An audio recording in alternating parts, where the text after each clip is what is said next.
One fine day, Gautam Buddha, the enlightened one, came across a desolate soul who was burdened by sorrows. This person approached Buddha, humbling himself by falling at his feet, seeking guidance on how to alleviate his sorrows. Buddha, in his compassionate wisdom, beckoned the sorrowful individual closer and spoke to him with profound empathy. "You are fretting needlessly," Buddha began, "for both happiness and sorrow are transient in nature, forever shifting like the sands of time. Allow me to impart upon you a tale, a parable to illuminate your path. In a bustling city, there dwelled a prosperous merchant, renowned for his unparalleled generosity and boundless compassion.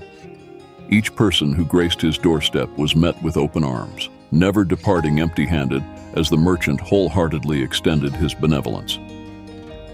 One fateful day, a man approached the merchant, clutching a seemingly insignificant piece of paper that bore the words, "Sadness is coming." Who would ever buy such a terrible item? But surprisingly, the merchant quickly purchased the paper. However, to the astonishment of onlookers, the merchant promptly acquired the paper and attached it to a corner of his turban. As the news of this curious purchase spread throughout the city, jealousy took root in the hearts of certain individuals. Fueled by envy, they devised a wicked scheme and approached the king. Lodging false complaints against the merchant, the king, swayed by these deceitful accusations, ordered the arrest of the merchant and cast him into a cold and desolate jail cell. Days turned into nights as the merchant languished in confinement, consumed by an overwhelming sadness that seemed insurmountable. Desperation engulfed him, leaving him in a state of utter confusion and despair. However, fate intervened one fortuitous day when his hand inadvertently brushed against the knot that secured his turban. Instinctively untying it, he retrieved the now crumpled piece of paper and began to read its contents. As the words unfolded before his eyes, a profound realization washed over him like a gentle wave. In an epiphany of clarity, he whispered to himself, "Oh, what is there truly to be sad about? When there are no days of happiness, there will also be no days of sorrow." This thought, once heard, had a profound impact on him. It resonated so deeply within him that he couldn't help but burst into laughter, a laughter that was so infectious and filled with joy that it seemed to reverberate through the entire room. He laughed and he laughed, his laughter echoing off the walls, filling the space with pure mirth. The guard, who happened to be passing by, was taken aback by the sound. He couldn't understand why this wealthy man, who had been locked away in his cell for so long, was suddenly laughing so uproariously.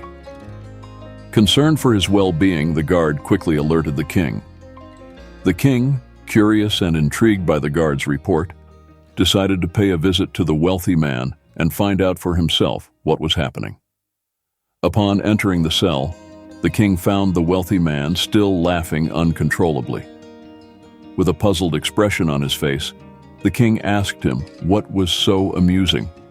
The wealthy man, still chuckling between breaths, managed to compose himself and began to explain everything to the king.